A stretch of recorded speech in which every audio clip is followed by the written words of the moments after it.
Assalamualaikum warahmatullahi wabarakatuh.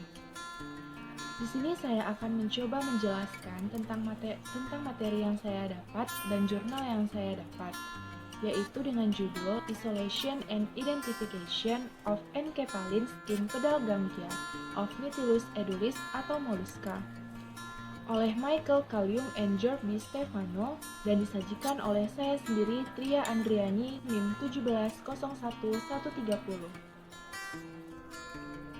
Invertebrata laut. Invertebrata laut adalah hewan yang tidak memiliki tulang belakang yang hidup hampir di seluruh kawasan perairan laut.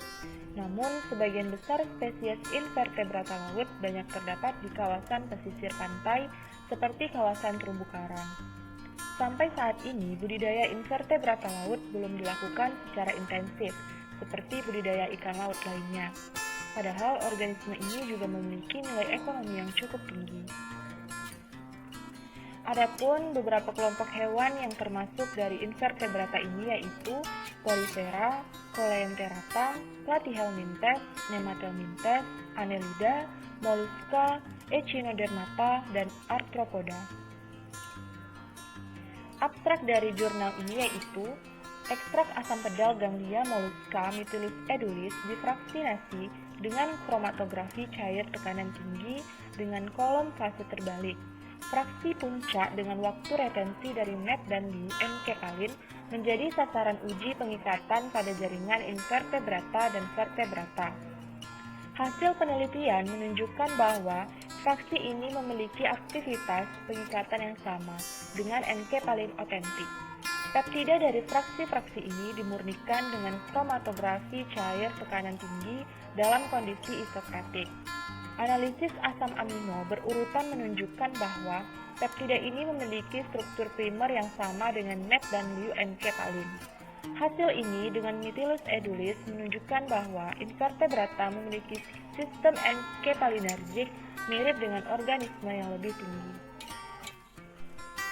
Ganglia dihomogenisasi dengan homogenizer Brinkmann polytron dengan 4 semburan 3 detik dalam larutan ekstraksi yang mengandung satu asam asetat 20 mm HCl dan masing-masing dari penyl metil sulfonyl fluoroid dan petstatin A per mili dan 1% 2 merkaptoetanol.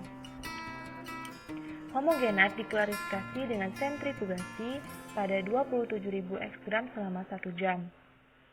Supernatan kemudian dideproteinisasi dengan penambahan asam trikloroasetat 50% untuk mencapai konsentrasi akhir 10% dan disentrifugasi pada 27.000 ekgram selama 30 menit.